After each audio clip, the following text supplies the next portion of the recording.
Well, we've been reporting on how various governments have let down the people of Bhopal, whether Congress or the BJP. In fact, at every level, facts have been suppressed or dismissed. Now, the Indian Council for Medical Research, which was to investigate the long-term effects, stopped their studies within a decade. So now the victims are told they have no long-term effects since there's no proof.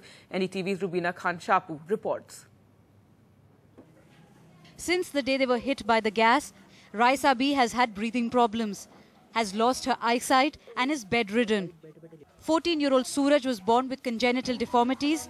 So was Kartikey and Khushi, living in the same neighborhood. Their parents are all gas victims. To help them, the government uses the work of the Indian Council of Medical Research, which conducted studies in the aftermath of the tragedy. But here's why the government's own medical evidence appears insidious.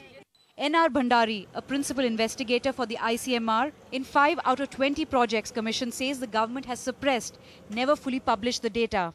I was principal investigator for 5 projects in pediatrics, which were long-term projects, and I was looking after for almost 6 to 7 years. And one project was effect of gas on the outcome of pregnant women. Initially, there were a lot of abortions.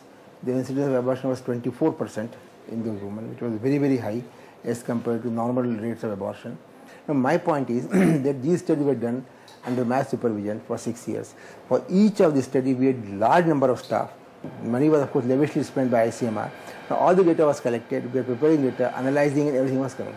Now, when we asked ICMR for publication of data from time to time, they said no.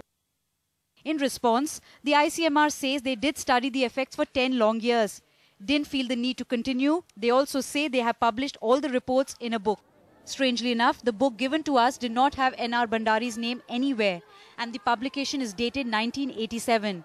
Just 3 years later, can hardly be considered long-term. The government's own medical evidence may act against the gas victims, but it's increasingly harder to dismiss the innumerable independent studies which show just how dangerous the gas has been for the victims 25 years later. With Rayeesa Bi, Radhika Baudia for NDTV. Tuba.com